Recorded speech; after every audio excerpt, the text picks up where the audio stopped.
Oke, ini adalah jam bagus untuk perdagangan forex. Kenapa sih demo? Demo kan lebih mudah. Kata siapa? Demo itu susah, guys.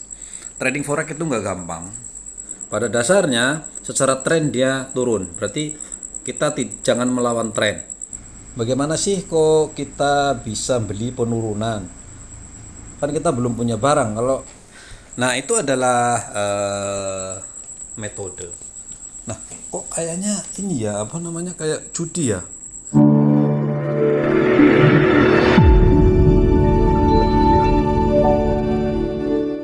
Disclaimer.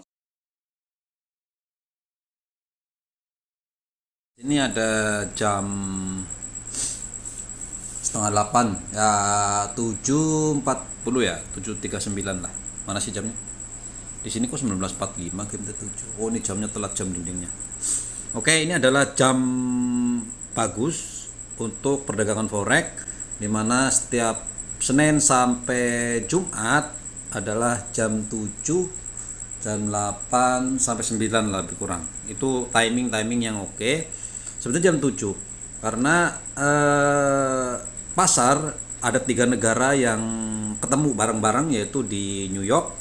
New York pagi-pagi baru mulai buka, kemudian London itu jam 2 habis istirahat, kemudian di Frankfurt jam mana tadi lihat, Frankfurt itu sudah mulai tutup.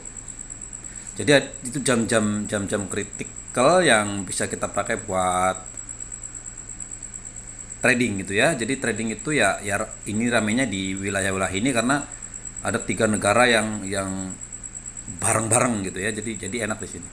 Oke, kita akan langsung demo menggunakan di sini ya. Oke, saya menggunakan Okta FX demo itu MetaTrader 5. Kita menggunakan ini ya. Kenapa sih demo? Demo kan lebih mudah. Kata siapa? Demo itu susah, guys. Trading forex itu nggak gampang. Itu beresiko tinggi karena ya saya udah belajar berapa tahun sih ya, untuk demo itu nggak gampang, susah. Kalau kalian demo aja nggak berhasil, bagaimana pakai duit real? Itu susah, nggak gampang. Jadi jangan menganggap enteng demo. Demo itu sama realnya dengan yang asli. Bedanya hanya mental kita ditambah tertekan pada saat kita menggunakan uang asli. Jadi kita mungkin akan scalping, di mana trading sebentar gitu. Apakah kita bisa dapat? Ini adalah pakai M5, satu candle 5 menit. Kalau misalkan orang bilang apa bisa pakai M1 pakai menitan gitu ya, ya mungkin bisa saja seperti itu. Kalau seperti ini, kalau jam-jam sini ya memang jangan ngomong gampang, guys, susah. Silakan kalian coba aja demo dengan apa namanya, isi aja 1000 dolar lah gitu ya, kira-kira ini ada 700. Untuk kalian belajar lebih baik demo saja dulu. Kalau demo sudah dari uang 1000 bisa 10.000 flat tanpa pernah miss gitu ya, setahun 2 tahun baru kalian hebat lah. Tapi kalau cuma belajar sebulan kemudian kalian sudah merasa bisa, sudahlah, jangan pernah masukin uang ke sini. Itu beresiko, guys. Sedangkan beresiko. Oke, nanti kita akan coba mencoba ya. Ini pakai M5. Di sini sudah berada pada titik resistan paling atasnya. Ada 2 resistan di atas nih. Ini ada satu bukit udah mau menembus, kemudian ada menembus ini. Kalau ini menembus ke atas, kita nggak usah beli, guys, kita sell. Kita menunggu sell sebetulnya ini sampai ada candle rejection kedua untuk dia turun. Nanti kita akan harus sabar, guys, jangan asal beli. Nah, ini kan ke reject ya. Berarti yang ke sini dia bablas, dia akan mencoba menembus ini. Jadi belum bisa turun kalau menggunakan M5. Kalau kita lihat di H1, pada dasarnya secara tren dia turun. Berarti kita jangan melawan tren. Walaupun kita 1 menitan ya, tapi kalau salah kan tetap susah gitu ya. Karena begini-begini adalah perdagangan yang sulit. Ya seperti ini H1. Jadi sedang mau ke atas itu ya, tapi tertahan oleh candle yang ini sama yang ini. Di M5 gunungnya lebih besar. Nah, seperti itu tuh. Ada dua bukit, dua puncak resistan tuh. Seperti itu. Pasti nggak kuat guys, kita tunggu saja. Tapi tetap dia mencoba sebetulnya ke atas, walaupun kita ngeliat H1-nya kemungkinannya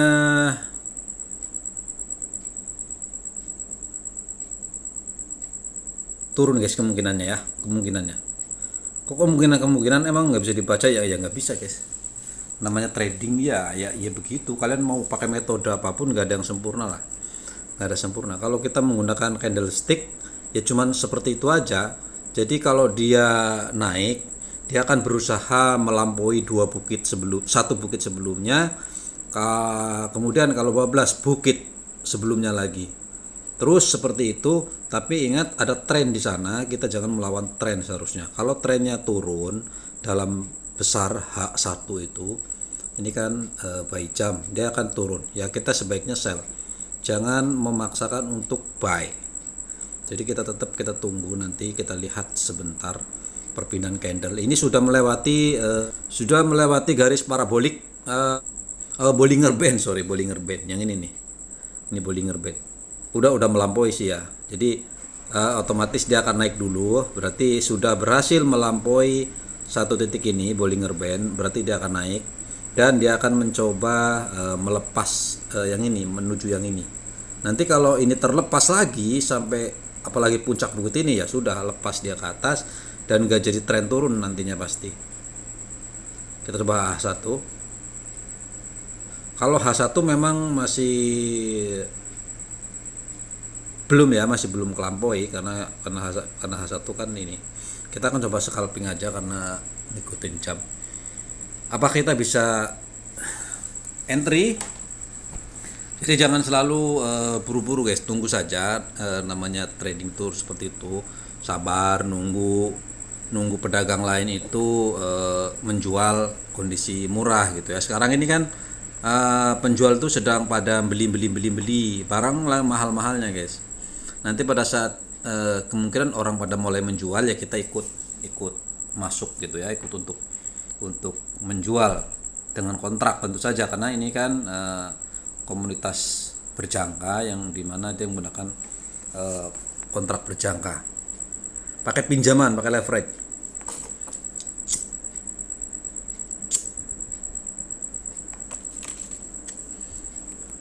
Oke, sambil kita menunggu, ini adalah emas bagi yang belum tahu ya, ini adalah gold spot pada XAUUSD menggunakan M5. Kalau kamu lihat yang lain ada, saya favorit itu sebetulnya hanya ada emas, kemudian Nasdaq dan juga Euro USD, yang lain-lain saya kurang. Kalau saya belajar hanya itu saja sih ya untuk ini, karena lebih ini. Tapi kalau kita sekarang kita ke emas aja. Tapi yang sering emas lah, jual beli emas secara digital gitu ya, nggak sesekali aja, kadang-kadang belajar.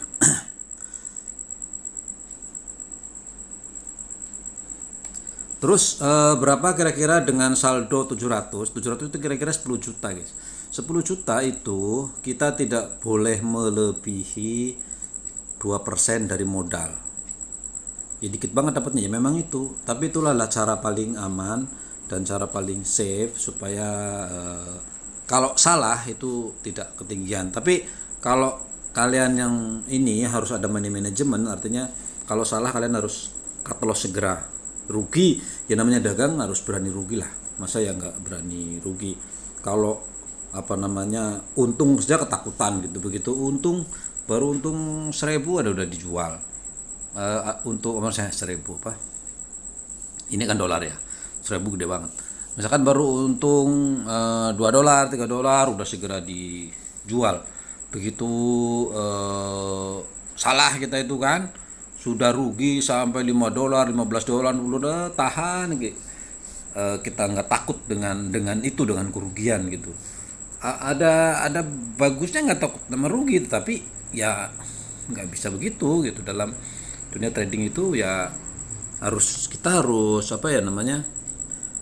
berani rugi gitu. Maksudnya berani rugi itu dalam trading itu supaya kerugian kita itu termanage dengan benar gitu, dikendalikan lah. Misalkan kita punya uang 10 juta nih, saya berani rugi, uang saya itu rugi misalkan di atas 50.000 apa 100.000, udah gitu ya, udah rugi ya potong gitu ya, nanti nunggu sampai ini baru kita beli gitu ya. Ini ada mulai udah tanda-tanda tuh, sudah ada titik kecil mau turun, tapi setidak-tidaknya nanti dia turun sampai ke sini lah ya, sampai ke sini baru kita ikut entry. Sementara tahan dulu, jangan entry karena sebetulnya dia sedang berusaha ke sini guys.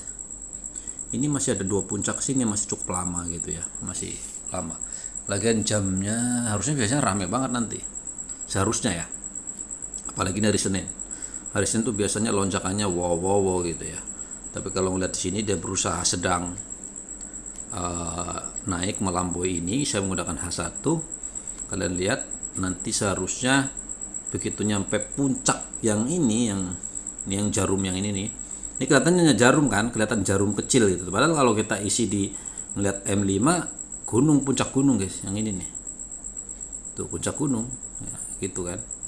Nah, 2 ini karena candlenya 1 jam disatuin jadi kelihatan kayak jarum doang gitu ya. Itu adalah shadow candle. Sudah mulai merah, tapi kita lihat dulu masih belum ini.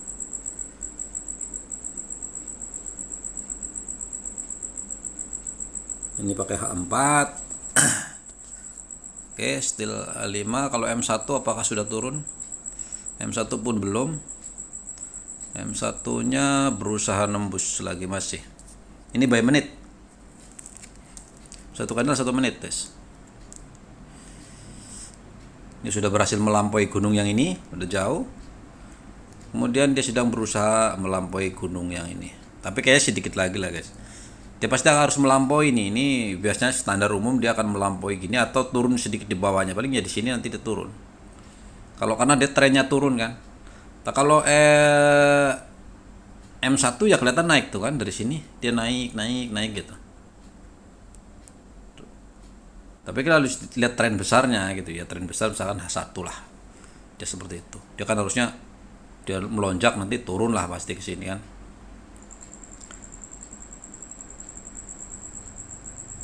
Kemungkinan besarnya turun guys, kemungkinan besarnya. Kita tunggu saja sampai betul-betul terkonfirmasi. Ini kan belum terkonfirmasi, dia masih hijau. Hijau itu kan naik terus. Jadi belum ada konfirmasi untuk turun. Biasanya nanti ada candle merah 1 untuk ke bawah. Di M1 sudah merah tapi belum, tuh masih pindah-pindah. Tapi lama-lama ujung dari si dia ini, ujung apa sih namanya, sumbu atas itu mulai panjang-panjang. Kalau panjang atas, kalau dia naik, berusaha naik gitu ya, tapi dia ada orang beli, ada yang jual, beli lagi, jual lagi, beli lagi, turun. Biasa nanti lama-lama dia akan turun. Begitu guys. Lama-lama. Tapi kalau misalkan dia turun kemudian sumbunya pendek-pendek ya itu kayak gini, dia akan naik terus ya di sini nih. Secara sumbu dia masih setara, masih panjang sini akan naik terus. Terutama yang hijau-hijau itu gitu ya. Kalau merah kan dia menendang ke bawah. Ternyata belum. Sabar, kita nggak boleh entry. Jadi gini intinya kan kita memanage diri kita. Kemudian kita harus nanti jangan terlalu nafsu dengan timing. Kadang-kadang kalau nanti kelewat, waduh tuh kan nggak jadi dibeli ya. Ya nggak apa-apa, namanya juga jualan itu seharian guys. Orang jualan di pasar gimana sih? Ini kan pasar, cuman pasar digital aja, bergerak sedikit lebih cepat. Kalau kalian sabar di pasar fisik, seharian nungguin barang, kenapa di pasar gini nggak sabar gitu ya? Ya karena memang ini pasar seluruh dunia, berjuta-juta orang, berjuta manusia. Ya pergerakannya kayak cepat begini.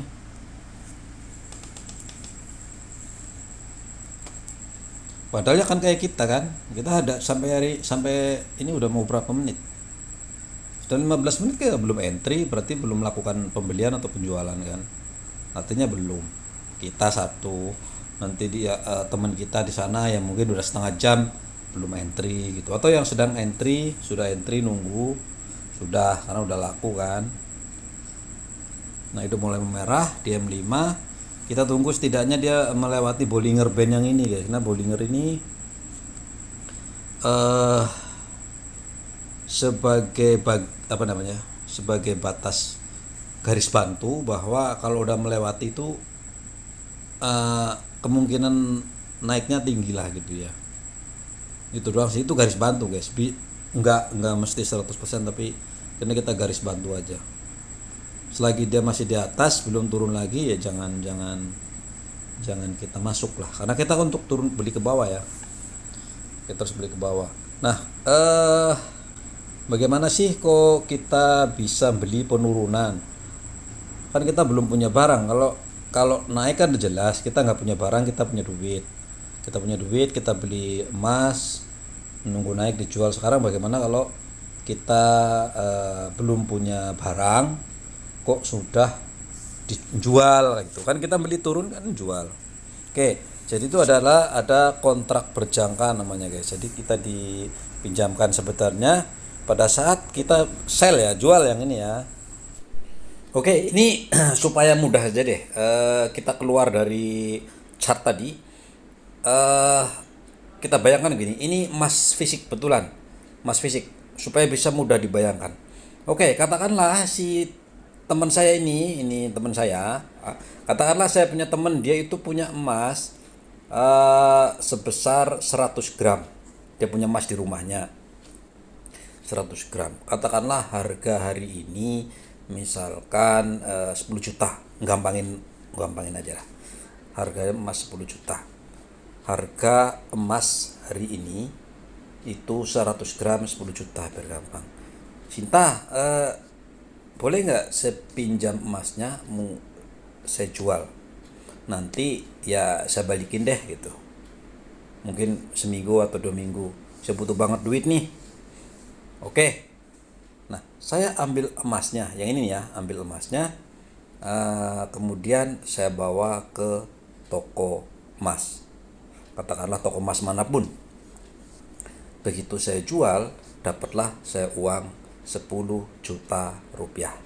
Oke, nah 10 juta rupiah itu ya saya gunakanlah untuk apa, karena saya butuh, saya minjem. Nah kemudian sehari, 2 hari, 3 hari, 4 hari, ternyata emas itu turun guys, turun. Sekarang harga emas itu menjadi 9 juta. Yang ini tadi 9 juta. Waduh, harganya sudah 9 juta nih. Harusnya saya mau balikin ke Sinta. Saya datang lagi ke toko emas, saya belikan 100 gram emas sebesar 9 juta. Kemarin saya jual dapat 10 juta. Hari ini saya beli dapat 9 juta. Berarti kan saya untung 1 juta. Oke, sudah kan? Sudah dapat emas yang sama. Habis itu saya datang ke Sinta, Sin, saya sudah punya emasnya lagi ini, saya balikin. Oke, terima kasih. Nah, dia seperti itu. Tapi sebaliknya, jika kemarin minjem, saya jual ke toko emas, harganya 10 juta. Seminggu kemudian tiba-tiba harganya kok 12 juta. Wah, geblek. Berarti untuk membalikin emasnya si Sinta, paling tidak saya butuh modal lagi 2 juta kan, untuk nambahin itu gitu ya. Jadi uang 10 juta saya punya 10 juta buat beli emas udah gak cukup lagi gitu ya. Jadi saya harus cari lagi dong tambahan. Saya beli sebesar 100 gram nih Sin, harganya udah naik sekarang jadi 12 juta. Nah itu adalah prinsip dasar supaya kita mudah memperkirakan gitu ya. Oke, kita coba bawa ke chart ya. Kalau ke atas kan gampang, kita beli emas $50, kemudian naik ya. Pada saat dia naik kita jual kan, itu jualan biasa umum gitu ya. Tapi kok kalau ini kok bisa sell gitu ya. Oh, bisa deh guys. 0,1. Kita klik juga ya. Oke, saya mengerti. Oke. Mana sih?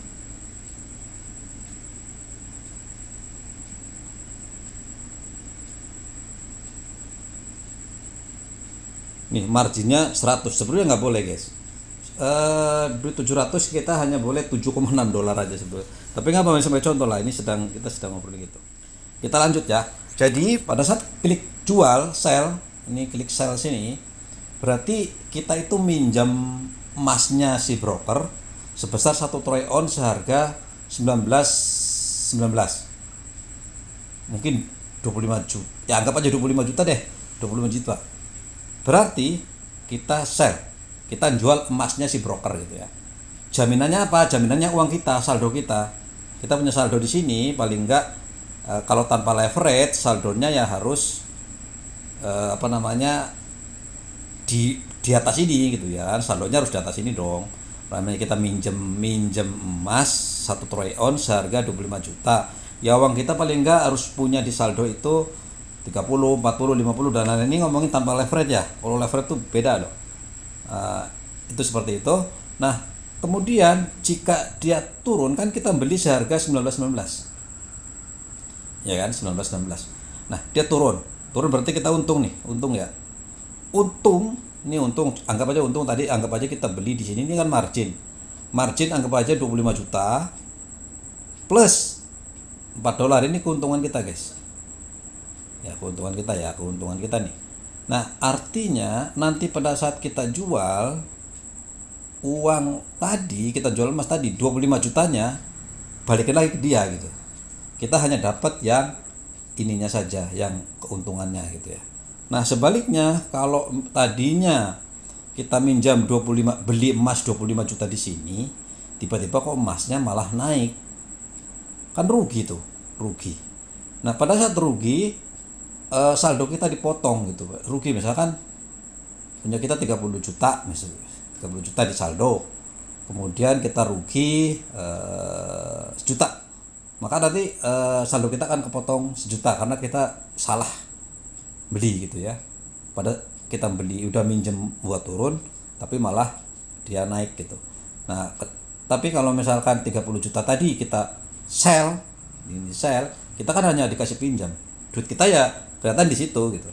Nah seharga ini, pada saat nanti kita dapat untung, berapapun untungnya nanti gini, misalkan ini 1 juta, anggap aja 2 juta biar gampang lah, ini 0,0 terus gitu ya. Atau 1 juta nih, 1.300.000 kita jual deh gitu ya, kita jual ya, berarti uang 25 jutanya tadi, emasnya kita balikin ke dia gitu kan. Emasnya tadi harganya 25 juta, berarti sekarang saya balikin tidak 25 kan, karena turun. Ini kan tadi katakanlah 19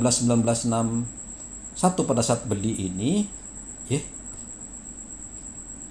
Ini pada saat tadi saya beli itu kan di 19.20, harganya 25 juta katakanlah. Sekarang ini sudah mulai turun, nah ini malah impas lagi kan, nggak jadi turun tuh. Ini masih untung nih. Nah itu malah rugi kan. Nanti kalau harganya turun ke 19 17 gitu, berarti kan saya untung gitu.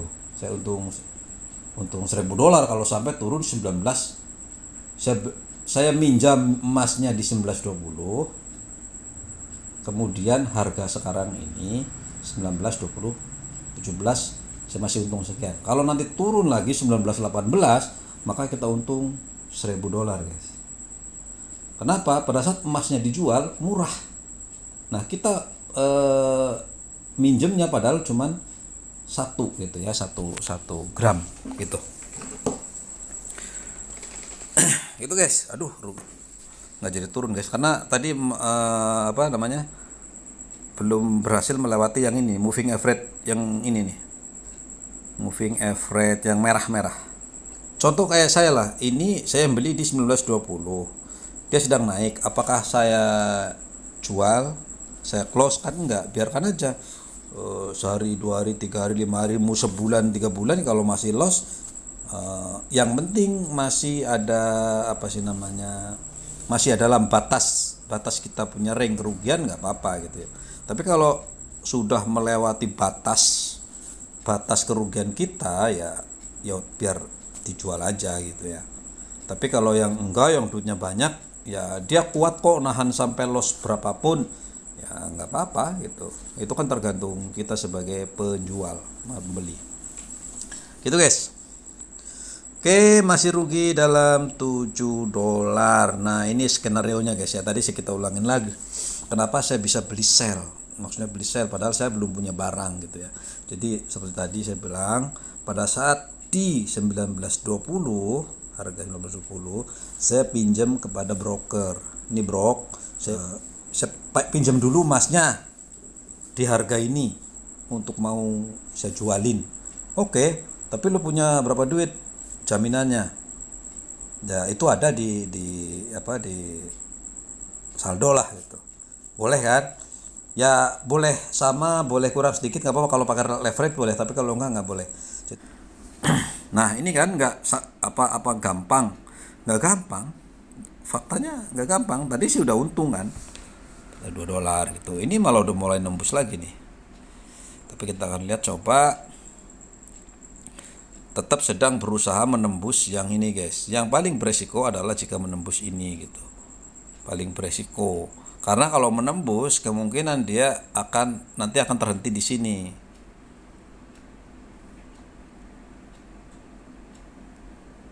Akan terhenti di sini nih, di Bollinger Band yang atas nih.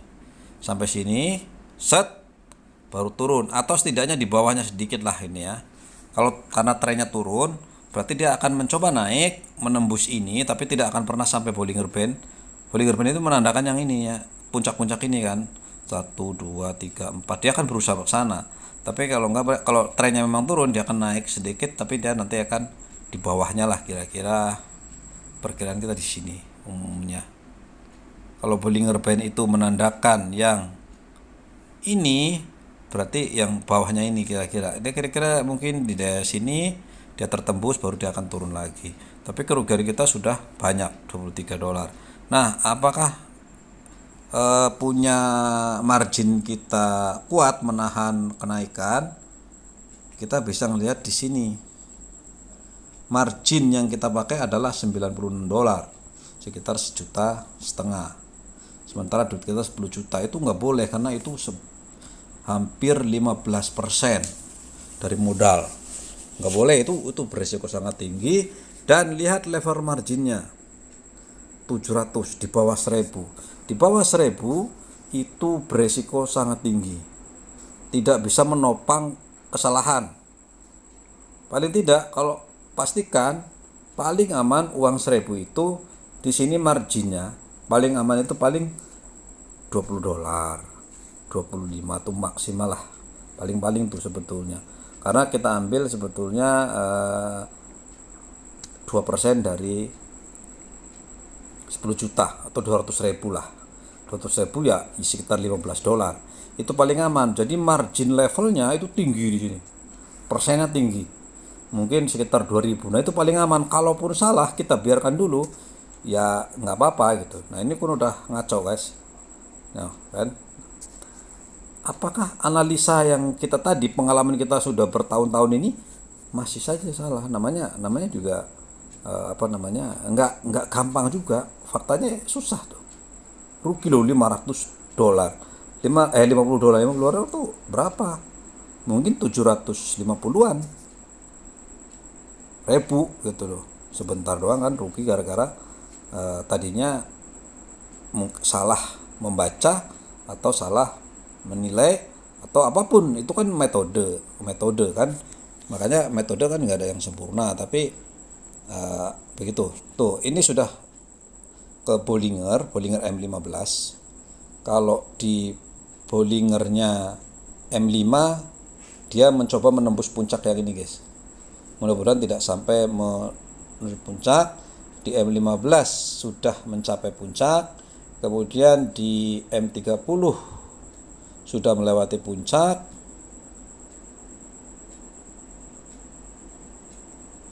H1 belum melewati puncak kalau kesini ya, tinggi sini. Nah, dari puncak-puncak itu berarti kita bisa fotokan dulu. Kita kalau punya duit kita bisa tambahin lagi untuk sell, kita bisa pinjam lagi. Tapi ini beresiko guys, tidak boleh nanti kita tinggalkan. Ini kita beli sell lagi kan, kita tuh 2 kali. Ini level margin 2, begitu lewat dikit blast duit kita habis ini guys, karena margin call. Nanti broker akan ngomong, oi itu saldo kau tak cukup lah, nanti kalau nggak top up, gue jual paksa lo,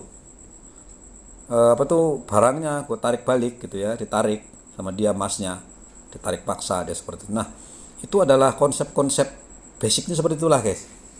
Kalau kita nggak untung, dia akan ditarik otomatis sesuai dengan levelnya. Biasanya nanti kalau sudah mencapai ini di 30%, 25% atau 15%, tergantung brokernya beda-beda ya, brokernya beda-beda. Kadang-kadang ada yang 50 udah potong, udah ditarik sama dia. Jadi persen ini level margin. Baru ini udah dijual paksa sama dia, kan kita yang rugi. Harusnya floating loss kan bisa, seharusnya kan gitu. Oke, dia sudah mencapai di M5 itu, dia tidak berhasil menembus ini. Setidaknya dia sudah berusaha, tapi biasanya nanti akan berusaha turun dulu sampai ke titik sini, dia akan berusaha naik lagi guys. Dia berusaha nembus lagi, tergantung pasar. Ini kan pasarnya lagi rame-ramenya, jadi penjual dan pembeli lagi berperang-perangan gitu ya di sana. Nah kalau ngelihat H1, potensi untuk naiknya masih tinggi guys tuh, jaraknya masih jauh nih, puncaknya di sini atau jarak sini masih jauh. Jadi kita ini perdagangan beresiko. Kita kalau mau ambil aja, kita ambil profit ya. Oke, lumayan ngimbuin ya. Yang ini yang floating lah, biarkan. Nah kita hanya mengambilkan momen-momen kecil, kecuali kalau duitnya kalian besar, no problem gitu ya. Oke, kita coba masih apakah, soalnya ini candlenya tipis yang ini, nanti kurang panjang ini. Kalau candlenya panjang berani, tapi candlenya kok tipis ya. Kalau ngeliat M1, nah oke, ngeliat M1 biarkan dia melewati garis merah dulu, tunggu sebentar sampai pindah. Kita coba sell lagi sedikit, namanya juga scalping ya. Scalping itu ya kita dagang dalam waktu sejam habis lah gitu ya, jangan.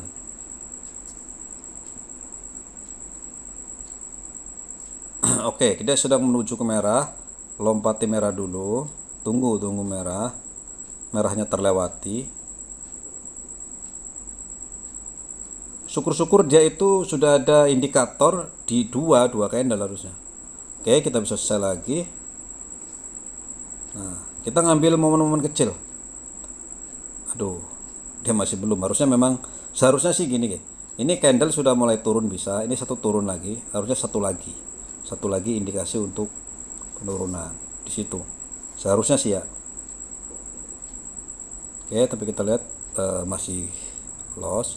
Nah, ini jadi sekedar pengetahuan, bukan kalian yang belum paham. Jadi pada saat kita menjual emas, yang membaca untung dan rugi adalah garis yang atas ini. Ini garis keuntungan yang atas. Yang dua ini garis kerugian. Tuh kan gagal, dia gagal, nggak berhasil. Nah dia seperti itu guys. Nah itu adalah metode. Nah kok kayaknya ini ya, kayak judi ya. Ya soal judi dan tidak, itu mindset kalian aja sih. Apa sih bedanya? Karena ini kan kita jualan emas ini adalah emas digital gitu ya. Jadi emas digital, di kita ada kontrak berjangka di sana. Nah berjudi itu iya ya judi kali ya begitulah. Tapi barangnya ada gitu. Nah judi dan dagang itu kayaknya kok sedikit banget.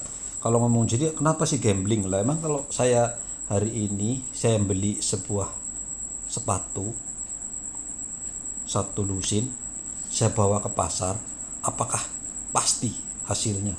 Nggak ada yang pasti juga. Gambling kan sama. Ini saya punya duit, saya beli emas bentuknya digital, saya beli plik gitu, ya kan? Saya beli plek. Kalau nanti naik, saya jual. Nah, siapa yang bisa memberikan kepastian bahwa emas ini akan naik? Siapa ini? Nggak ada, guys. Kalau kita ke pasar, siapa yang memastikan bahwa sendal saya yang satu lusin akan laku walaupun satu? Siapa? Nggak ada. Saya dulu modal 125 juta untuk membuat sebuah toko fisik, toko plastik full dengan semuanya, plastik kresek, styrofoam, gelas, aqua dan lain-lain, full penuh. Pagi-pagi saya berangkat, hanya bisa berdoa, Allah mudah-mudahan hari ini laku. Faktanya seharian saya jual paling laku omset 15.000, 20.000 setiap hari, dengan sampai 6 bulan, sampai akhirnya saya nggak tahan dan saya tutup. Ya habis aja duit itu. Akhirnya kan barang itu numpuk, saya simpan di rumah, busuk, kebuang, habis. Kontrakan, ya kembalilah uang kontrakan karena dioper kontrak. Artinya saya berangkat juga tampak seperti gambling. Kalau ngomong gamblingnya ya, otaknya. Ya kita apa? Ya kita punya barang, ini juga barang. Bedanya digital. Namanya aset digital itu bermacam-macam. Akun Facebook Anda, akun YouTube Anda itu adalah aset digital yang itu bisa dijual. Atau bahkan kenapa ada hacker mencuri akun Anda? Karena ada harganya, guys. Kalau kalian nggak tahu tempat ngejualnya, ya nggak tahu gitu ya. Jadi satu akun harganya berapa sih? Ya 2.000 rupiah. Tapi kalau akun kayak punya saya misalkan yang sudah monet, mungkin lebih dari itu gitu ya. Karena kan ada kemungkinan misalkan monetisasi. Saya dapat iklan, mungkin saja kan seperti itu. Makanya orang berani membeli nilai dari akun saya gitu. Jadi saya punya akun yang ini dengan akun Iptek 51 itu pasti nilainya berbeda. Kalau akun yang ini, akun Cryptoverse, mungkin orang mau beli ya jual murah deh, 1 juta atau 2 juta, mungkin orang mau kalau orang yang ngerti, daripada dia mulai dari nol. Tapi kalau yang iptek yang mungkin sudah sudah monet, walaupun itu masih sedikit tapi kan sudah monetisasi, artinya tinggal ngembangin aja deh gitu. Istilah toko sudah ada pelanggannya sedikit walau sedikit, mungkin orang berani sudah 5 juta. Padahal sama loh, akun YouTube bikin aja gratis kok bisa saya jual karena ada nilainya. Jadi setiap aset itu ada value, ada nilai. Yang dihargai adalah value, termasuk ini tulisan XAUSD, emas batangan terhadap US dollar. Itu yang kita perjual dan belikan. Jadi kalau ngomong judi, kategori judi itu seperti apa, ya silahkan kalian coba analisis sendirilah. Tapi namanya judi kan ada dalam buku kamus bahasanya, ada apa sih kategorinya. Satu, pasti dilarang. Yang kedua, tidak ada barangnya. Yang ke apalagi. Tapi kalau ngomong barang, bisnis juga nggak ada barang, guys. Saya menjual motor temen, saya tuh nggak punya barang. Saya cuma ngejualin, bro ada suruh tawarin motor, itu motornya orang, ya bukan motor saya gitu. Tapi saya dapat duit dari hasil penjualan motor itu. Kalau ngomong ada barang, apalagi ya, ya begitulah pokoknya. Mungkin kalian yang ragu-ragu gitu ya, ini ragu-ragu aja. Oke, sudah 1 jam, guys. Sudah setengah 9 ini waktunya udah tutup. Ini udah berarti hari ini tidak begitu ramai, kenaikannya sedikit gitu ya. Jadi 1 jam aja dia hanya bisa naik 2 batang ya, 2 candle nih, 2 candle, artinya nggak begitu ramai. Biasanya dalam 1 jam itu kenaikannya udah sampai atas ini ya, seginilah gitu ya. dan naiknya terlalu tinggi, jadi kita nggak punya momen. Tapi begitulah scalping, dan begitulah demo juga. Demo itu kita nggak merasa rugi dengan uang ini karena kita nggak punya tekanan. Lu tuh bukan duit kok gitu ya, hanya catatan gitu. Tapi kalau duit sendiri guys, itu lebih terpressure. Walaupun secara pergerakan ya sama aja, orang gerakannya ini kok gitu, gerakannya ini nggak berubah. Saya mau pakai demo ya ini, silahkan kalau kalian buka di handphone kalian, saya samakan nanti, kalian rekam, samakan menitnya pasti sama, mau demo mau real mau apa sama. Yang membedakan adalah spread. Biasanya spread di sini, spread adalah jarak antara jual dan beli. Ini kalau kita lakukan M1 biar agak jauh. Ini. Jadi jarak nih yang merah dengan yang hijau nih, ini ada jarak. Nah, jarak ini ada fee-nya si broker gitu ya. Dia ngambil duit dari situ, guys. Si broker mah nggak rugi. Ya rugi apa sih broker ya? Pun kita beli, begitu beli langsung dipotong broker kok, dipotong fee gitu ya. Ini adalah fee-nya nih. Jarak dari sini ke sini. Biasanya berapa pip lah gitu ya. Oke, sudah mulai agak ada penurunan sedikit kali ya. Tuh. 1 jam guys, kita udah mulai turun. Yang mudah-mudahan kita turun. Nanti sampai merah biasanya dia akan mentok dulu sebentar. Dia akan mencoba naik lagi. Tapi kelihatan trennya harusnya sudah mulai turun karena udah 1 jam. Sudah melewati garis merah dan ke garis Bollinger. Paling enggak kalau belum tembus garis Bollinger ini masih meragukan guys, masih kemungkinan naik lagi. Masih rugi $50. Tapi kalau ngeliat keuntungan hari ini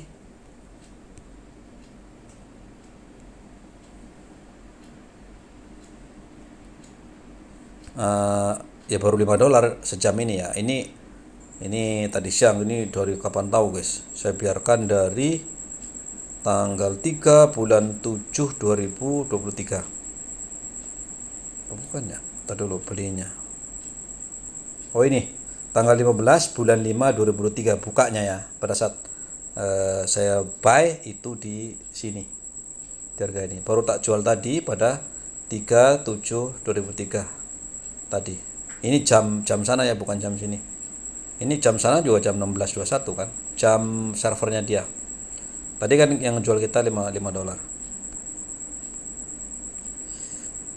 Oke, ternyata melonjak lagi itu kan. Perkiraan saya masih kemungkinan masih berat karena dia harus mencapai target.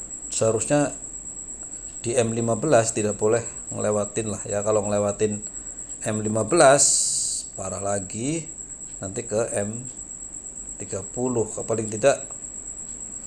Perkiraan saya di sini memang nih.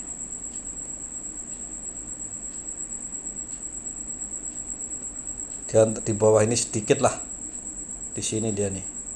Nah, ini nih, di sini nih. Ikut garis ini kayaknya. Nih di sini. Di kira-kira 1928 lah. Hitung-hitungan saya di seperti itu. Guys, ternyata scalping kita kali ini gagal karena masih rugi sebesar $24 ya. Tapi udah mulai nguntung gitu ya. Apa kita akan tutup? Karena udah panjang mungkin kita akan tutup. Tapi tutupnya tidak boleh terbiar. Jadi pertimbangan saya adalah seandainya dia terus bablas ke atas melebihi Bollinger Band ini, maka saya akan terpotong rugi otomatis. Gitu ya, nanti di sini. Karena perkiraan saya dari dia akan terhenti di kisaran sini sih ya. Perhitungan saya tadi, setidaknya kita harus taruh di atas Bollinger Band sedikit di 1931 untuk stop loss. 1931 untuk stop lossnya. Ini kerugian. 1931. Nah, itu untuk nanti begitu ini bergerak sampai ke sana dia akan rugi otomatis, kepotong. Loh, tapi kan kepotong nanti turun lagi gimana? Ya, kita harus berani rugi sekali lagi. Jangan takut, jangan malah kita harus takut rugi gitu. Kita harus takut dong, masa nggak takut sih? Orang rugi kok nggak takut tuh ya kan, takut. Jadi orang tuh harus takut kalau trading itu. Jangan begitu ngelos 50 antar turun lagi, turun lagi, ya nggak kelar-kelar gitu ya. Nah, itu titiknya. Kita juga akan sama 1931 ya. Samain aja. Itu untuk stop loss, seandainya dia melewati, maka ya udah itu bablas. Karena untuk kita tinggalkan gitu ya. Kita akan closing, kita akan close ya. Rugi sebaik-baiknya sih sebetulnya sekarang, sebetulnya. Karena apa? Karena ruginya udah pastilah, ini keruginya sekian. Tapi kalau dia naik ke sini, ruginya bisa tadi di sini aja tadi $50 guys, di sini nih.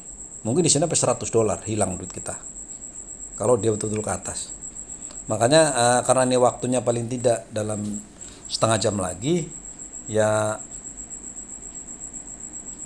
harusnya di close, rugi ataupun tidak closing. Kenapa? Jangan sampai menginap-nginep. Satu, karena ada biaya inap. Yang kedua, karena lebih beresiko pada saat diinapkan. Tahu-tahu bablas, kita nggak tak terkendali. Tapi kalau sudah ada stop loss seperti ini, ya nggak apa-apa.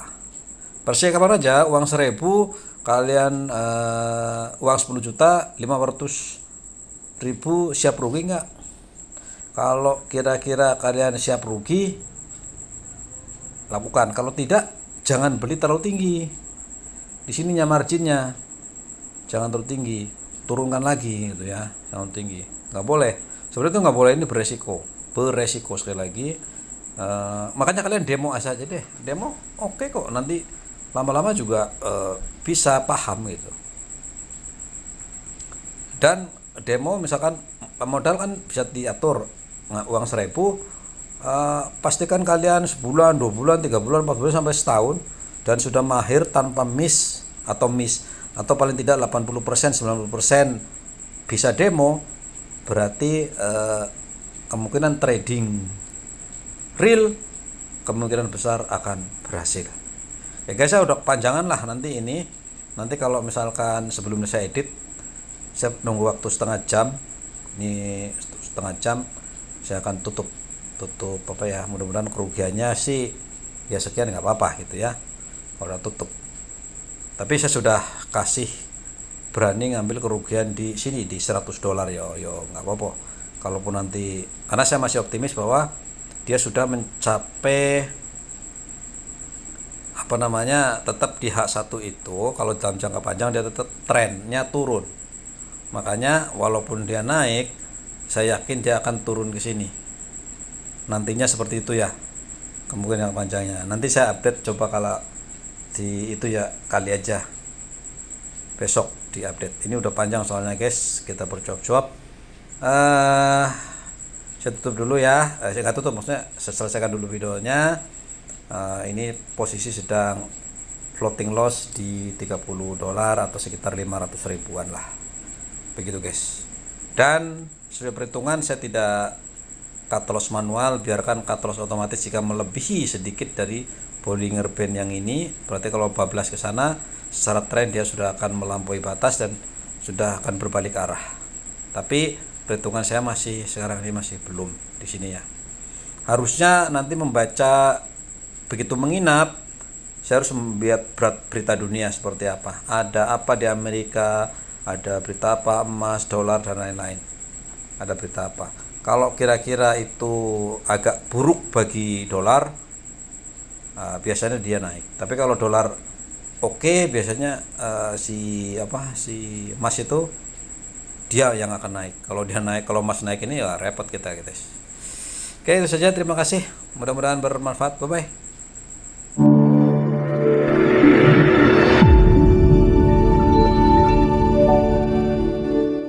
Disclaimer, semua video bersifat edukasi, dilarang mengikuti segala kegiatan mengatasnamakan channel ini. Forex, saham, dan kripto adalah bisnis berisiko tinggi dan bukan tempat mencari kekayaan dengan cepat. Tidak menerima titipan dana atau giveaway atau hadiah atau apapun bentuknya. Berhati-hatilah terhadap penipuan dan manipulasi yang menyerupai perdagangan aset ini.